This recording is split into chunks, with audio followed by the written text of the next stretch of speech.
So the first thing I want to talk about in this episode is Carvana. Now, I know it seems kind of unusual to go ahead and lead off with something like that, but it's performing better than I gave it credit for. In other words, I didn't think it would be that big of an influence and have that big of an impact right away, but it's climbing up the boards and becoming a player in the used car business. And it has a lot to do, it makes sense though, it has a lot to do with everything that we've done in this business for the past 30 or 40 years. And as I've said before, we created this type of thing. We created this fear. We've created this in society. And I'll tell you what, something about Carvana, and it does irritate me because their commercials are the most insulting depiction, the most exaggerated depiction of the caricature that society has about our business. And it's terrible, really, but that's what they're banking on. They're banking on that fear. They're banking on the fact that they believe that we work deals outside and hide things and are deceitful, and we try to switch people from a 2-door to a 4-door, a number of different things. We try to trick them and be deceitful on their trade and just give them half of what it might be worth. Now, there might still be sales consultants and facilities that have some of these tendencies. I don't think it's full-blown or full bore anymore. I think that it's toned back. I think things are being done a little bit more progressively now. But I'll tell you what, we can fix what we've created. But it has to do with evolving this business. It has to do with following the foundation that we're setting up. And it's all about communication. It's all about professionalism and courtesy. And there's no deceit. There's no shell games. There's no smoke and mirrors. We have all the tools necessary to be that person, that sales consultant that people want to gravitate towards, that want to trust. But we have to take it upon ourselves. The responsibility is ours, because we do have a lot of adversity, but we have a lot of help. And we're going to talk about that. All of the sources now in the marketplace are designed to help us if we know how to use them, if we know how to interpret them, if we know how to take the bad information out and show the customer how this information isn't 100% correct and it's not being utilized properly. Again, if you take a look at Carfax, Carfax has trained the market. They've trained customers to look for one-owner vehicles with no accidents, right? Well, guess what? The value of those vehicles is higher now, for sure, and even to a more predominant level than it used to be, because quite frankly, with today's technology, and again, we've said these things before, but with today's technology, you can fix a vehicle if it's not structurally damaged, and even then in some cases, but if it doesn't have a salvage title or what have you, I mean, it's still a sound, safe vehicle. But they portray a vehicle having an accident or two as not being safe. Totally untrue. Misconception. Not perceived properly, bad information that customers will believe by the droves.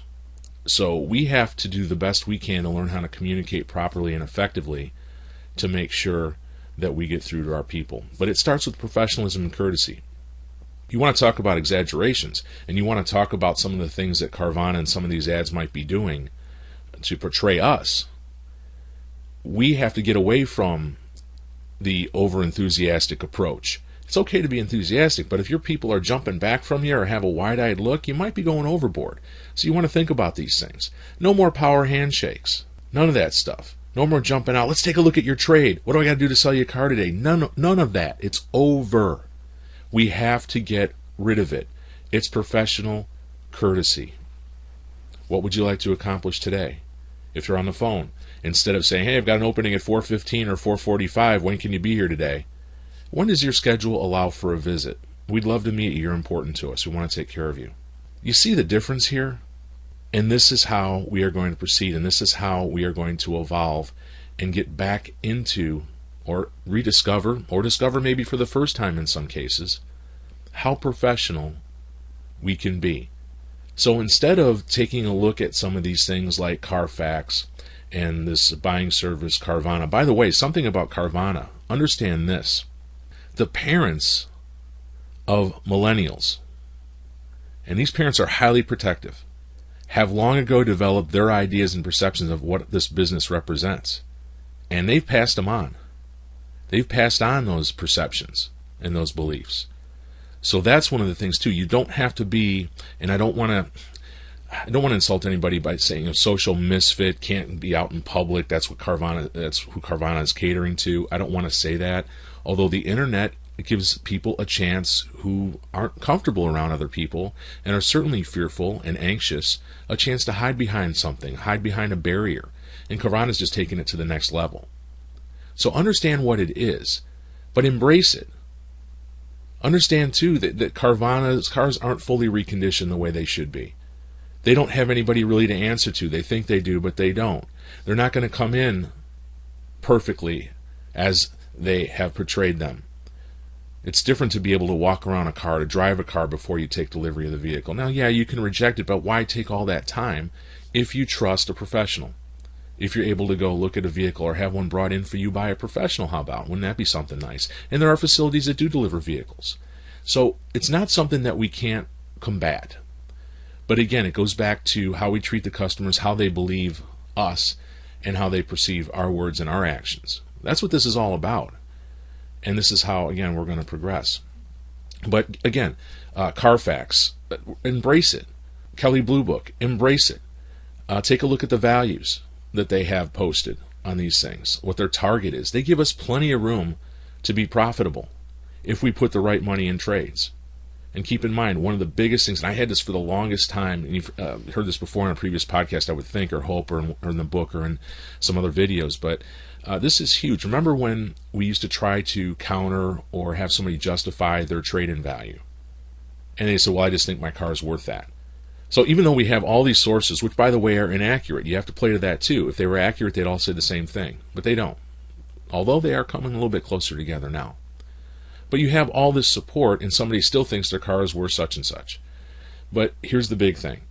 If you go back to professionalism, not challenge them too hard, not get in their face about it, not tell them they're out of their mind or they're not understanding. People don't like to hear that. They want to be treated professionally.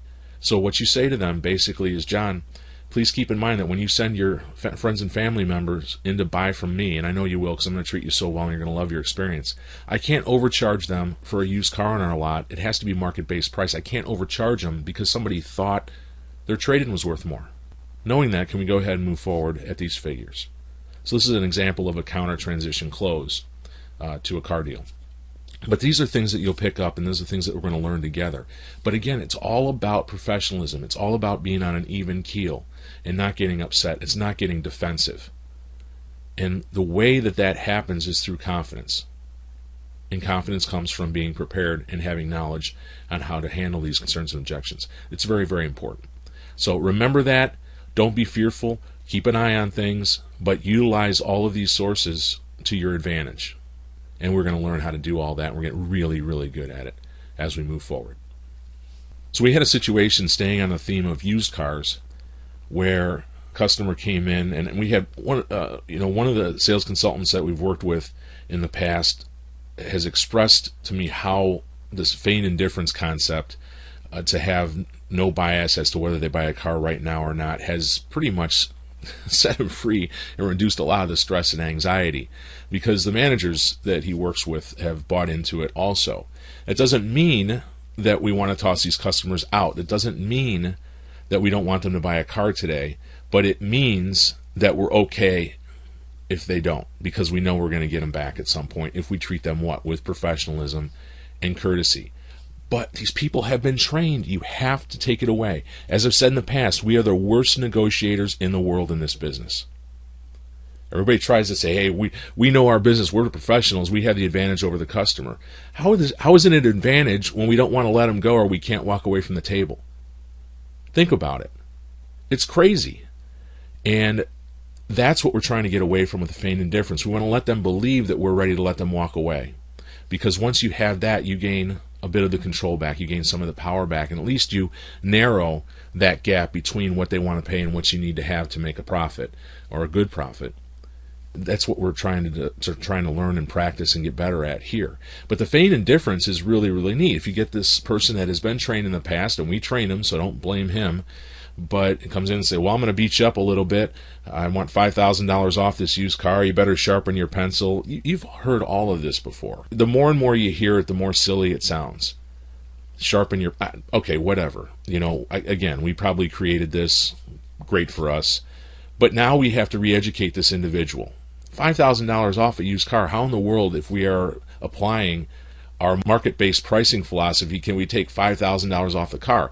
Even NADA, even Kelley Blue Book, Black Book, anybody, Edmunds, all these sources don't give you $5,000 generally. I mean, not to say that we're not going to make it on some, because there are certain cases in certain vehicles where we're allowed to do that, or at least try to, and if we build enough value, we can. And guess what, gang? We deserve to. It's not taking advantage of a customer. And please, don't let me hear this stuff either. It's not knocking their head off. There's nothing demeaning about that. You've made profit on a vehicle that should bring it.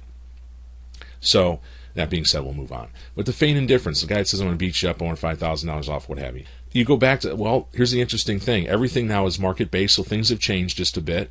We've had to evolve with the information that's available. It's all transparent because everything is out there for you. So based on any research that you've done, what might be your realistic expectations on a vehicle like this? Understanding that this is actually selling for a bit more than this in the marketplace right now. It's actually a customer favorite here. Challenge them just a bit. You have to try to build the value and make them understand that they're going to need to pay the money. They have to pay the money for these cars if they want it. Now it goes back to the feign indifference. I want to beat you up. I want $5,000 off. Well, perhaps this isn't the right vehicle for you. Everything is market-based. This will bring a bit more than this even in the marketplace. We're pretty confident that we'll have somebody come through the door that'd be happy to pay that in the next few days. So let's take a look at something else perhaps that represents a better value for you. That's feign indifference, gang. And it's powerful, and it allows you to keep a leg up in the negotiation process. So remember it. And you can use it on new cars, although it's a little bit more difficult, but we'll dive into that also. But for used cars, the feign indifference, take all the time you need. It's your decision. You have to see value in it. You have to want the car. These are all things and terms that you have to learn to use with customers, particularly if they're playing a little hardball with you. You have to want the car, John. That comes right down to that. What about this vehicle at this dollar based on your research does not represent a value to you? Well, if he doesn't have an answer, then tell him, well, let me show you why it's worth the money and why it's bringing this dollar in the market. And then go to a world-class presentation that we have to give to everybody, not just the people that seem receptive to it. You have to give it to crusty old John when he doesn't want to talk to you anymore. You have to even be on a better game, have a better A game with John than you would with anybody else that says, hey, show me this car because I'm going to buy one right now and this one looks great. You have to give your best presentation to the people that are not that receptive, because you have to build their comfort level with your level of confidence. So keep that in mind also. But as we move forward, you're gonna love this. It makes it so simple. I had a sales manager out on the West Coast that I spoke with, and he said it just simplifies everything. The feign indifference simplifies everything. The market-based pricing makes it easy, because it is that. It is what is represented right now. So let's go back real quick. Even in new cars, some have more incentives than the others. Some have ridiculous incentives. Oh, by the way, we need to quit giving these new cars away, just so you know. The philosophy that the manufacturers want us to have as sales consultants in facilities is costing us a lot of our gross. To pick up, well, you want to use a reverse application of the Pareto principle or the 80-20 rule. Okay, to increase your volume, 10 to 20% will cost you 80% of your gross. That's a silly philosophy to have, and it's not worth it. All these ridiculous internet prices where they're losing money, where they're $800 back a net, just to get an additional sale from somebody outside the marketplace, that's playing to the manufacturers. Stop it. Build value in it and pass. I'm telling you right now. Now, there's a time and a place to gain business outside the market, but as a whole, we are going to have to, as facilities, bring our level of profitability up because we deserve it. And it's not going to cost us that much volume. You want to get your volume the right way? Be professional and courteous. Build your business. See 6 customers past the one in front of you, and continuously contact your customer base. Have an intimate knowledge of the customer base and your inventory, and you will build your business and your volume naturally. You don't have to rely on price. Price is a terrible way to get a little jump in volume when it's just simply not necessary and give up way too much money. So enough. Yes, I was standing on a box. So preaching. I'm terribly sorry. So let's get back to the subject at hand. Okay, so we're talking about how easy the market-based pricing philosophy and the foundation that we use in feigned indifference is for us, and how much pressure it takes off.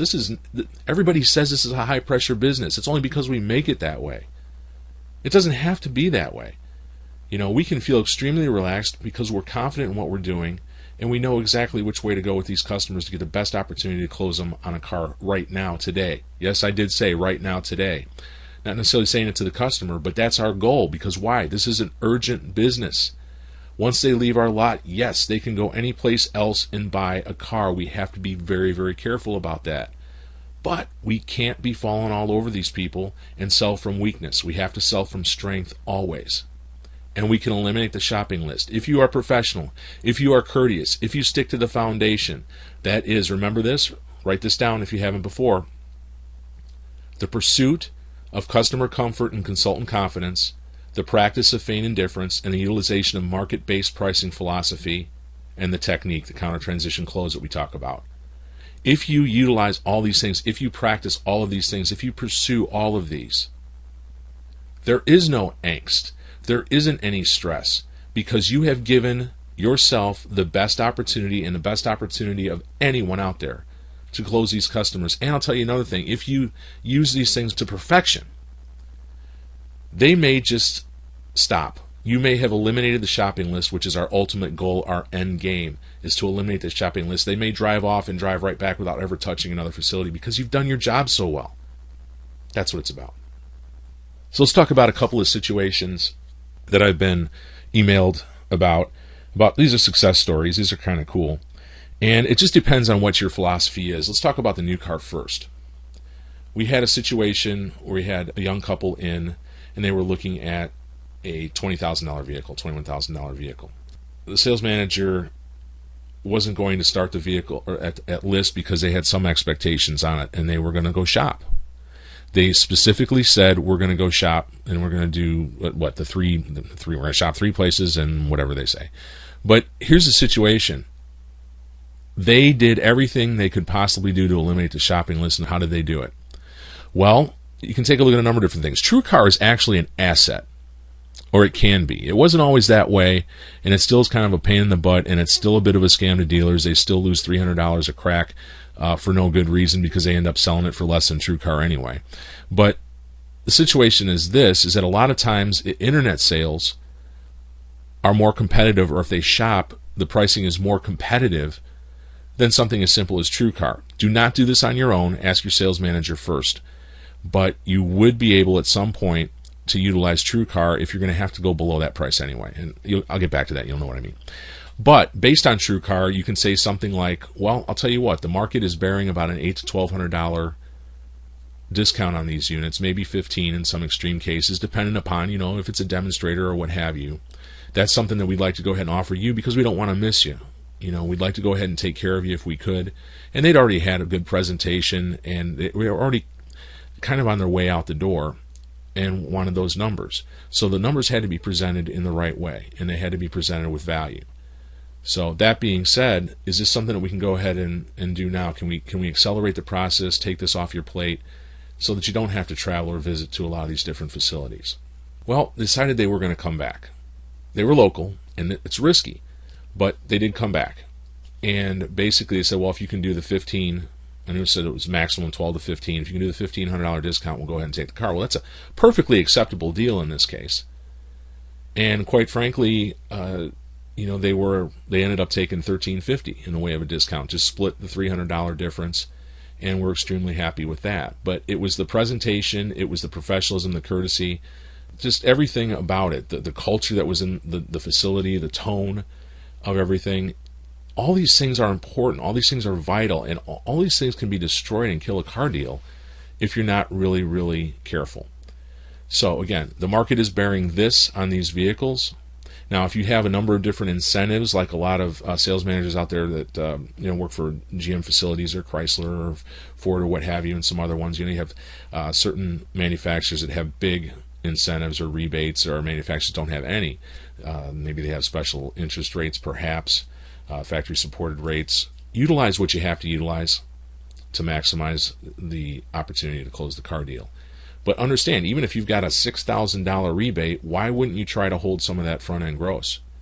Why wouldn't you explain to the customer that these incentives are designed to help us, maintain a level of margin or profitability while still earning your business? Because this is why the incentives are there, is to get you in the seat of this vehicle.